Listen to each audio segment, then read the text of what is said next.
Hello, everyone. Welcome, welcome. My name is Natalie Mack, and I serve as one of our outreach coordinators at HSLDA.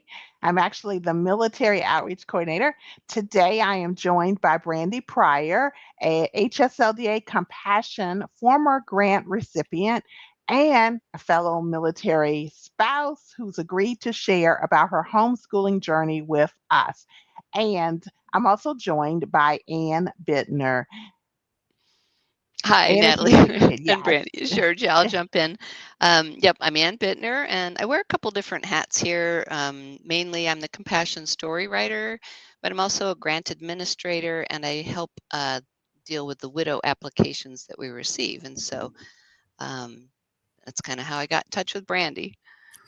This is awesome. I am really very honored to be part of this conversation today. I consider even our Gold Star spouses definitely, still military spouses. You're still part of the fellowship of love. So that's why I still referenced you that way. But we're just going to have a conversation about a couple of things about homeschooling, um, about your military experience, about just a journey with your husband's passing and gosh, so many things, right? And how compassion has been able to come alongside you and support you and your family in this journey. And so it's just a conversation. And any of our viewers, we're excited to have you. If you want to let us know where you are watching from, and feel free to drop any comments in the chat of this Facebook Live. And even later, you can definitely do so during the replay. And so we want to just start with the really basic question that everybody likes to ask homeschoolers is like, what got you started homeschooling, Brandy? What inspired you?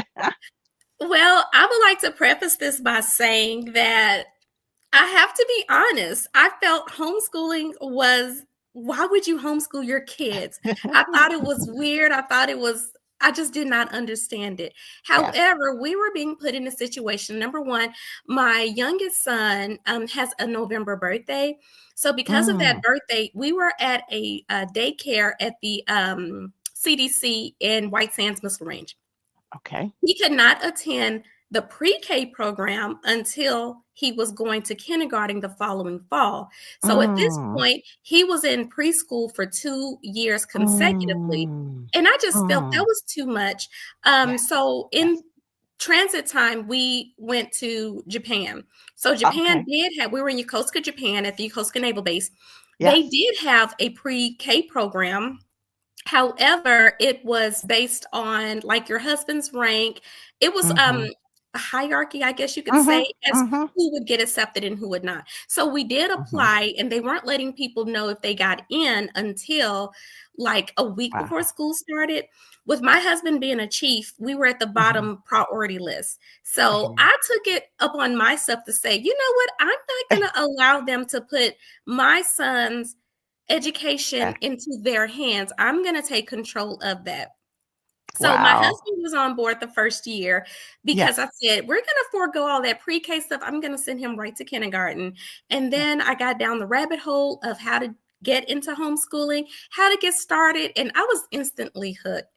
Yes. And my daughter, she was 4 at the time. By this point, my son was 5, still technically not eligible for kindergarten because of that late birthday. Mm-hmm. So I had gotten him started. My daughter was 4. She was like, well, where's my book? And I got her one like at the exchange. That was not good enough for her. She said, that's not what he has. Yes. So she jumped right in math. She ended up surpassing him. Mm-hmm. So yeah, in the Mm-hmm. following year, we had my son was 7 at the time. We pulled him out of the base school and he was Mm-hmm. homeschooled as well. And we have not looked back. And it's been Wow. 7 years now. That is so awesome. I love it. I love it. It's something magical about each person's homeschooling journey and what got them started. And there's never any just one thing. It's just like No. often so many things, so many variety of things. And for us as military spouses, in the military landscape, there's so many variables out there that lead families to homeschool. And so I love that story. And it's funny because, like you said, your daughter was like, "That's not what he has. I want the same thing." It's Yeah. like, I'm not really homeschooling if mama I don't have what my brother has, right? Exactly. Now, Brandy, I'm curious, were you in Japan at that time, or where were you? Where was base? Yeah, when we started homeschooling, we were in Japan. We were there from, I want to say the spring of 2019. We got there in March 2019, Mm-hmm. and then we Mm-hmm. left late July of 2022. So Okay. I Okay. saw my kids grow. My daughter was 3 when we Mm-hmm. got there, and then she Mm-hmm. was 6 when we left. So that's a Mm-hmm. huge Mhm. age difference, Mm-hmm. and seeing Mm-hmm. developmental milestones and, watching my kids grow in those. It's 3 years is not very long, but in the grand scheme of thing, when you see them from that post toddler to now big Mm-hmm. kid, it's a huge Yeah, difference. It really big is. difference. Yeah. So, what is it like to homeschool in a foreign country, especially something as foreign as Japan? Okay. Well, we did have a homeschool community there, but Yeah. because our homeschool fluctuates.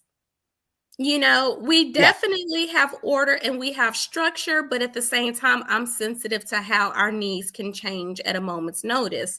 Right. So, because of that, we really didn't get too involved in their homeschool community. I mean, every now and then I would talk to other moms about what works, what doesn't work, and, Mm-hmm. what they're using, what I'm using to that Mm-hmm. extent. But it was a challenge, getting things from the States to Japan. We had a very unreliable postal system, but at the end of the day, we got exactly what we needed when we needed it. But that was probably the only challenge, is that things were in short supply over there. So, Yes. but I relied heavily on my family to send me things from the States. Like, I had my oldest son go to Target and shop for some stuff for us and send it back priority mail. And we were able to get those things in good timing. But Japan, where we were at, it was very much Americanized.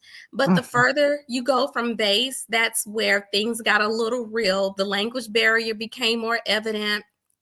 um there was less things written in English, so it was kind of Mm-hmm. like a fend for yourself type of thing, but we Mm-hmm. made it. God blessed us and allowed us to navigate and still go out and enjoy the country.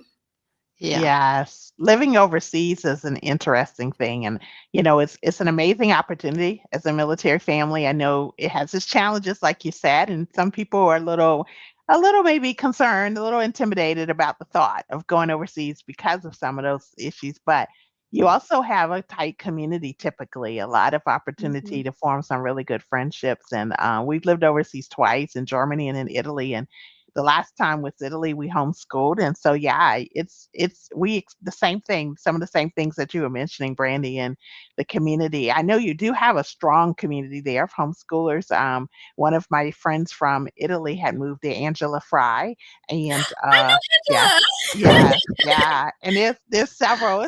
We're a big military homeschool community, and we're small. Yes. And so that at the same time, so that's amazing though experience that you had and you've been going strong, like even though once you've now moved back to the States, right? You've still been Yeah. going strong with the homeschooling and you are now located in do I have it correct down in New Mexico area? No, Yeah. No? Okay. we left New Mexico to go to Japan. After that last tour in Japan, Oh, that's how we ended up here in Norfolk. But I okay. live in a city called Suffolk, but it's in the same Yes. general area. You're Yes. not Okay. far from us. We're Yes. probably a few hours, maybe 3. Yeah, you guys are up Yeah. Northern Virginia, right? Okay, Yes. Yeah. yeah. Yes. Yeah. Yeah, definitely close. And I've lived in the Virginia Beach, Little Creek area. My Okay, husband was yes.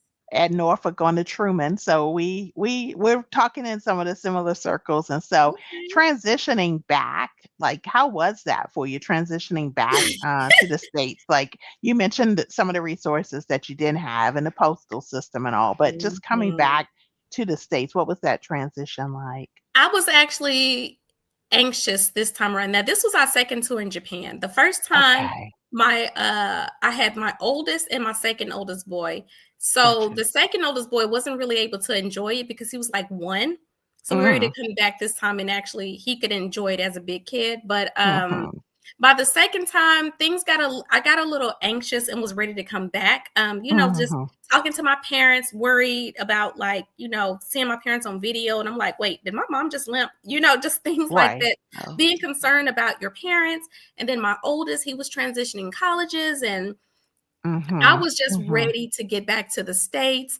Um, Mhm. my husband's mom at the time was having some health concerns. So for Mhm. me, I was actually anxious and ready to get back. And it was a Mhm. big sigh of relief that we did have the convenience now. Um, Mhm. I'm able to get my groceries off of Instacart if I didn't feel like getting up and Yes. going. It's those small details. We had Right. the good American restaurants that I had so long for. And this time around, I was actually happy, which is direct contradiction from the first time we left Japan. My son and Mhm. we did not want to leave. Yeah. We just loved it that much. But this time things were a little bit different. I hear The you. parents are getting older and mhm. just needs change. So I was Right. actually ready to go this time around. I Ready to enjoyed come it. back. I had a good Right. time, but practically it was just time to come back. I hear you. Mhm. That's a struggle too. What you just mentioned for us as military families being away from family and you get a little glimpse, maybe you get a week home for vacation or like you said, you jumped on any type of virtual and you see, parents and you can see a little bit of aging or they're talking about worries and concerns. It could be siblings and you just feel so far away, right? Yes. Especially not being able to really control where we get sent and, the proximity to family. And so that's a common feeling. We've experienced it. So I hear you. And it can make it hard to like be so loving of being so far away and overseas because you're like, but I need to be close to family to Mhm. be able to really, see what's going on and just help them make decisions as they get older. So I understand. I hear you. That can be really challenging. And Mhm. so, how did you hear about HSLDA's Compassion? How did you hear about us? I went down the rabbit hole when I first began my homeschooling journey because I didn't know where to start. So I found Mhm. several different moms, several different videos, different homeschooling types, different homeschooling models. And there was the Mhm. unschooling and then the just get straight to school. And then there were the ones who did K through 12 schooling, but everybody had one thing in common. They were all members of HSLDA. So I was like, oh, Yay. let me look this up and see exactly what this is. And so Yes. that's how I came to Mhm. know it. I think that was the thing. We had all these differences in homeschooling, but everybody had that one thing in common. So I was like, oh, let me look into this. So when you applied the first time, Mhm. you applied as a military wife, Yes. and then I believe it was the second time you applied. Uh, things rapidly changed within maybe a Oh week my or goodness. so of your Yes. Mhm. application. You want to talk about that a Mhm. little bit? Yeah, it was I remember I had applied while my husband was still alive. Mhm. And then I Mhm. think that you all needed some things from him. Like there were some missing documents that I needed. And then you all needed his no, no, no, no, no, no. I think what happened is that maybe we had reached a threshold. I think And that's what happened. so There I was, was yeah. like, well, he's not even here anymore because I think that Mhm. like my husband had passed in June and we had applied while we were still in Japan. So it Mhm. must have been around March or April time period. Mhm. And then Mhm. that's when I was like, well, I don't have anything to give you because, he's not even here anymore. And then that's Mhm. when Anne informed me that there is the Mhm. widows Mhm. Mhm. portion of HSLDA, which I didn't know about, but yeah. Yeah. So Yeah, Mhm. that's just how to that came to maybe be. clear up for our listeners, when you say you reached a threshold, I'll just explain what that means. So Mhm. we do have a financial threshold if you are over income, and we can see that we actually need to help families who are struggling a little more, then that's the threshold you're talking about. And I think that's what happened.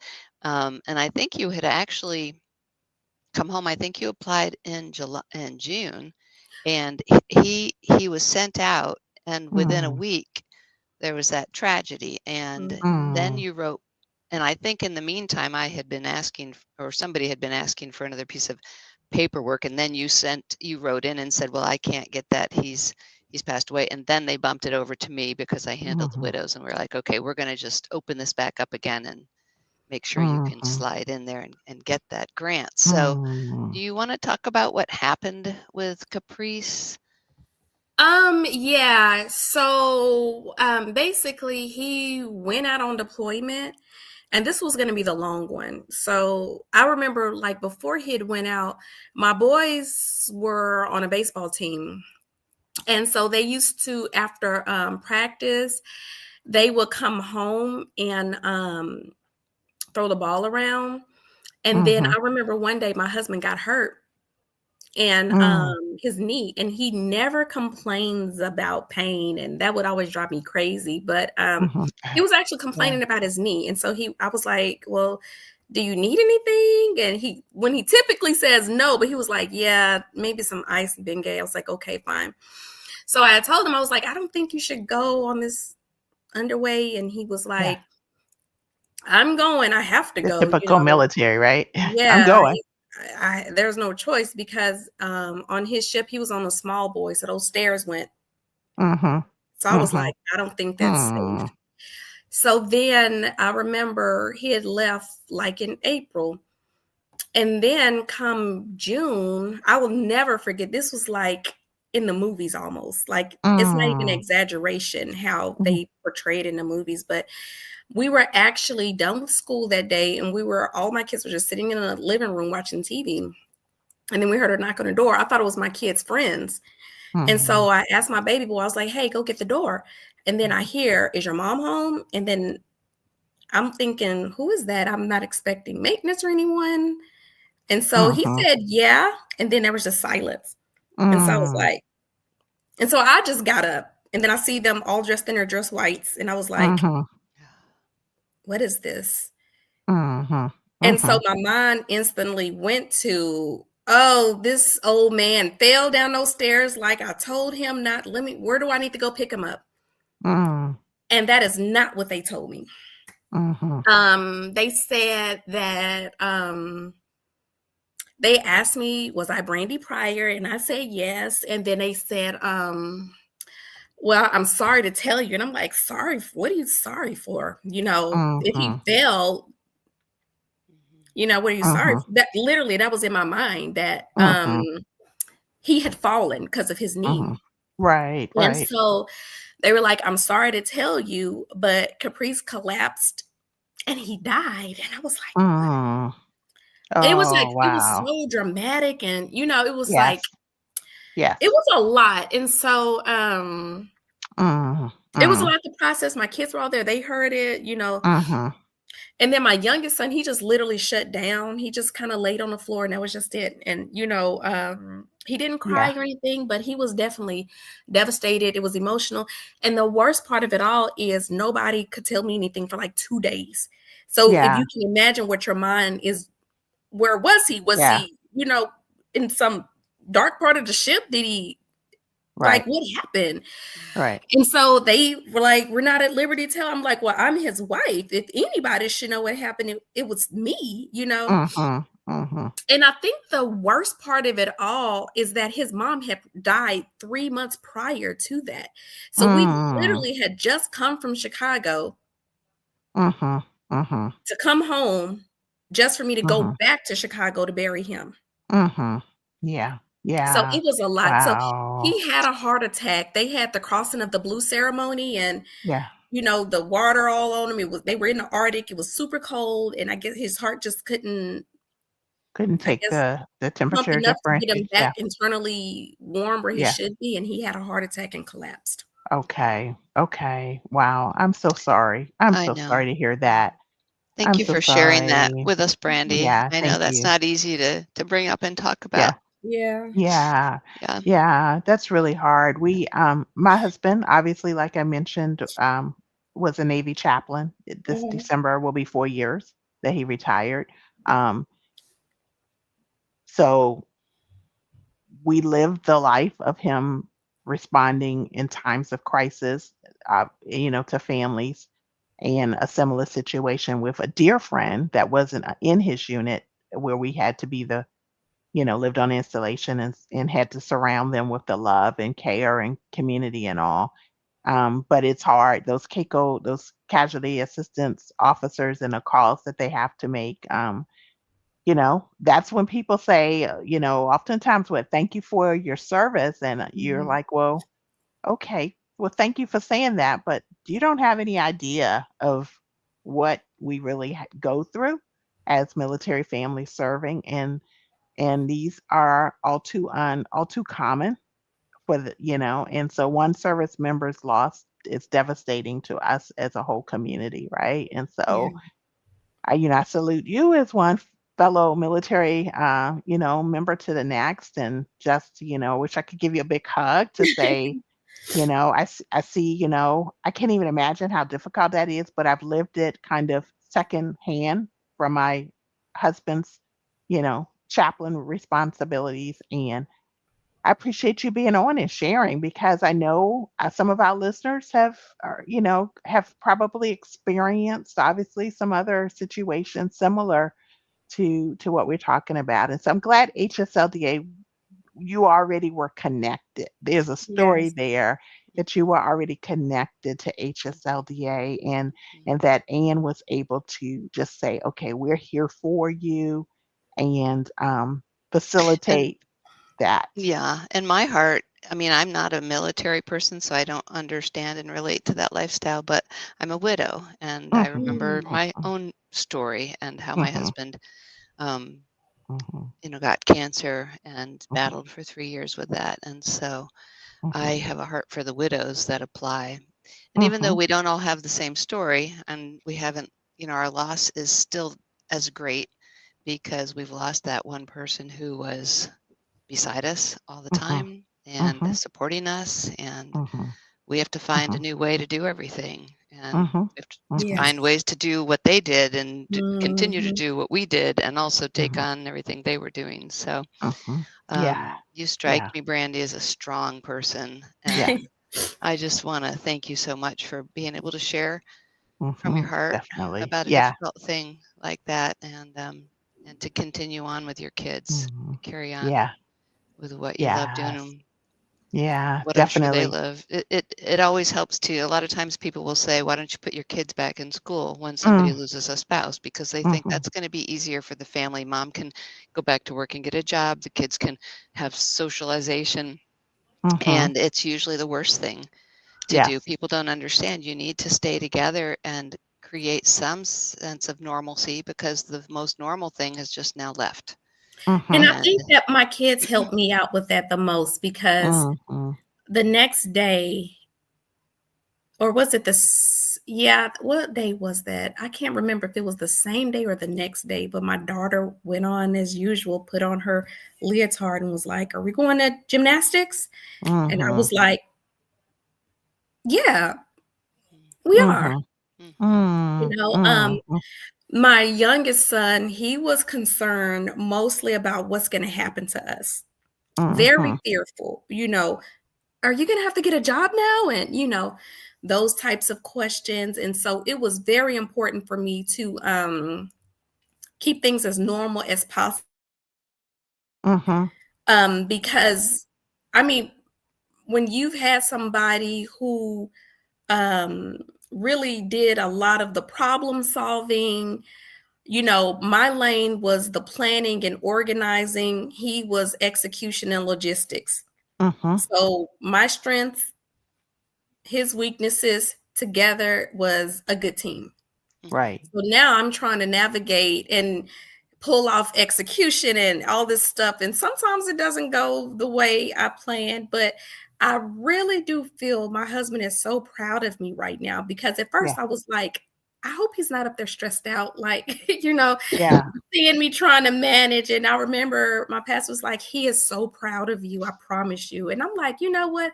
I think he is. Yeah. And I've learned so much about marriage and relationships from this side of it. And you probably can relate too. You Mm, at Very some much. point you think about some of the things maybe that you probably struggled with as a couple, and now you can see it with a clear lens because they're not there, and you're like, oh, okay. Hindsight, revelation, and retrospect. You see things in a totally different lens, and you're probably a little bit more open to things that possibly that you weren't in the past. I mean, we all know the compromise and things like that, but I'm just saying, for me, I could see his point of view on certain things now that he's not here, and I definitely appreciate it. Yeah, and I right there with you. I completely get what you're saying, and it has helped me talk to some of my friends whose husbands are still here. Yes, and absolutely. See, Right. maybe you could look at it like this. I wish I would have looked at it like this when he was Yes. still here. Yeah. Could have caused That a few is, less problems. yeah, Yeah. definitely. Yeah. And that's yeah. And so just picking up the pieces as best you could and kind of trying to create a new normal and that you didn't ask for, right? Yes, And yes. just being now mom and dad and continuing homeschool, like Ann said, yeah, that a lot of times families will say it and they mean well. They're saying, oh, just put the kids in school now. You got a lot to deal with, it's going to be okay. You did great with homeschooling, but now just put them in school. They'll be okay. Take care of yourself. But it's really like as a mom, right? A homeschooling mom, most of our hearts are like, no, we just got to come together now. We just I gotta, we're gonna trust God and figure this thing out. And Yes, we're gonna go forward the best we can, not seeking perfection, but just like we're gonna bond even more and Mm. we're gonna just go forward. And so that's what I kind of hear from you, just like on the other side of the screen, that you were like, no, we're gonna figure it out. It's gonna be okay. And And we so did, and I also had people to help me on the other side too. So, mhm, we had moved here in July. I found my church and joined in September. So my church, they were able to meet my husband. They knew my husband. okay. So once he passed, we had already signed up to go to like a conference. It's like a auxiliaries in ministry conference. We call it Mhm, AIM. And mhm, so at first I was like, I don't think we're going to do that. I don't want to do it. And then something was pushing me to go because that was 2 weeks after he had mm, passed. We're still dealing with his funeral arrangements and, oh, his body got stuck in Germany. And it was mhm, just, and I didn't want to go to it at first. But then when I went, I met another woman who had just lost her husband 3 months prior. wow. And we really connected and bonded, and she Mm, helped me through a lot of things. And we had even though she's much older woman than me, we had a lot of shared experiences because her husband passed, like, I believe was months before their 50th wedding anniversary. wow. And then I Wow. told her, I was like, because she was saying that, I think she was saying that they were going to have a renewal or something like that. She wanted to do something for their 50th. Yeah. And then I was telling her, like, oh my goodness, my husband said once he retired, because he was going to retire the following year, he was going to take over the money and the finances. Well, I guess I'm still stuck with the money and finances, so we were able to bond, and I felt seen, Yeah.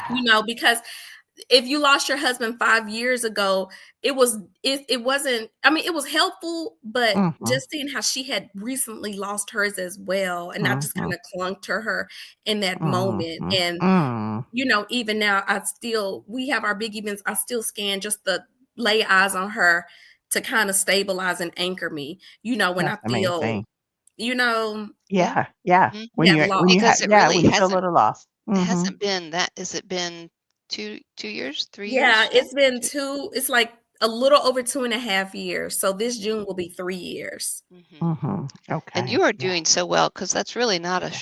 that's not a lot of time to make the No. No. adjustments. And is there something that you would want to say to any widows that might be watching this and trying to figure out how to pick up the pieces and keep homeschooling? I Mhm. think you're a lot stronger than what you give yourself credit for.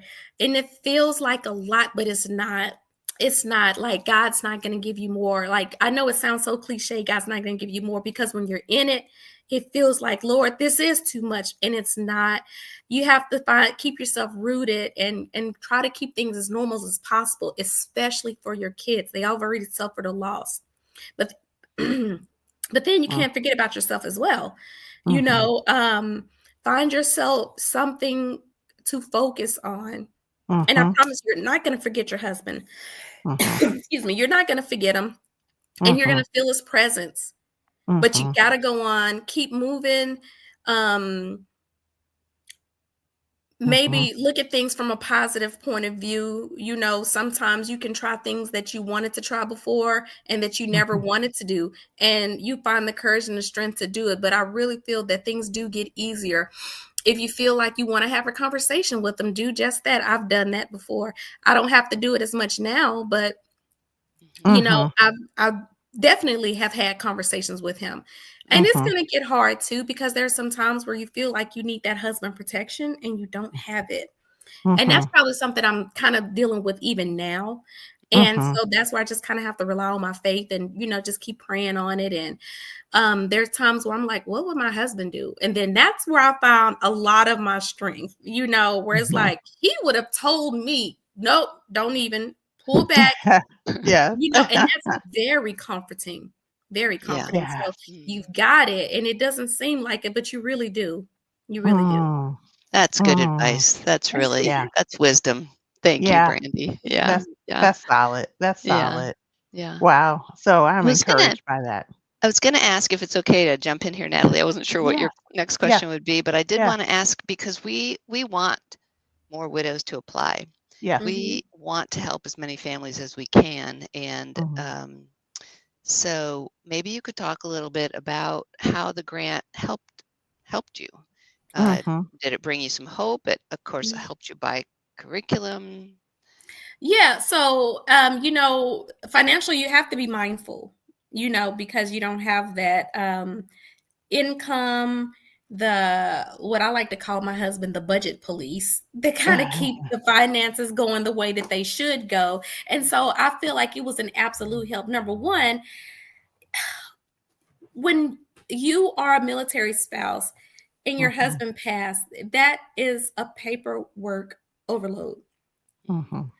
You need to find this and sign here and do this and do that. And it's just so much and so overwhelming. But that widow's grant was so simplified and it was so easy, because that was the last thing I needed to deal with, was another complicated paperwork issue. And I did not have that. I felt it was easy.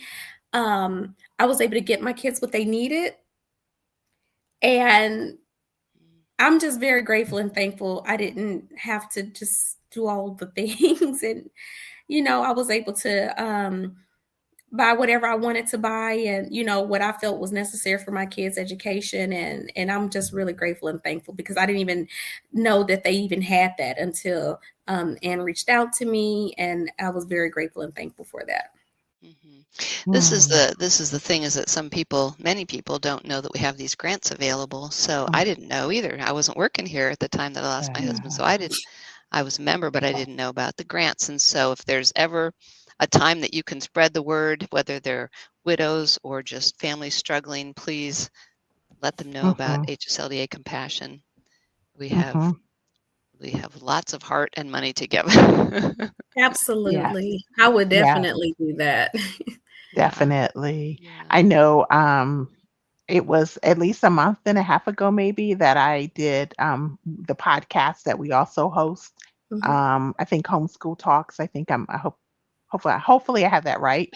And I interviewed, another a Gold Star spouse. So, Mm.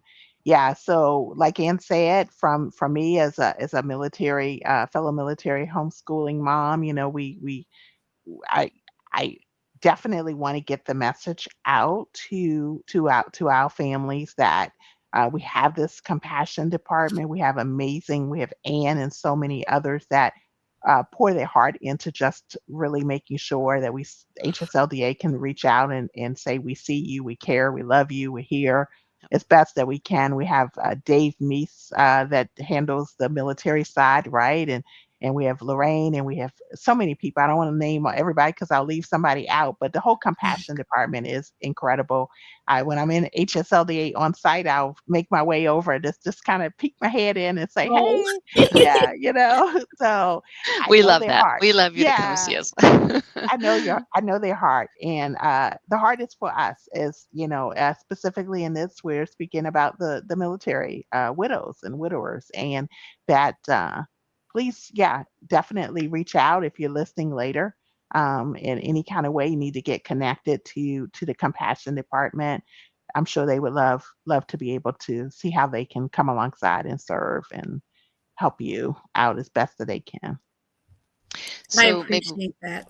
yes, and I'm not sure, Natalie, how I don't Yeah, generally do Facebook, so I'm not yeah. sure how you end it, but I do wanna just say that if you were to write to Compassion Grants with an S at the end of grant, Compassion Grants at hslda.org, and just Mhm. ask about our grants, you will respond to you, or you can go on our website at hslda.org and type in the search bar Compassion Grants or just grants. It should take you to our page where you can read more about us. Yes, that's awesome. That's awesome. Well, thank you so much, Brandy. I appreciate you joining us, and God bless you. And thanks for sharing your story and your strength and resilience. And I know that it's going to be encouraging and inspiring for our listeners. And thank you for all you do in compassion Yeah, and sure. joining me today to just to just get the word out about the services, and some kind of like someone loves and sees you. So we want that to be the message of encouragement. And so thanks everyone for listening. Thank you for even watching the replay later. And don't forget, if you are not a member of HSLDA, we would love for you to join us. And so if you are a military family, we are honored to be able to offer a small discount to help on the membership costs.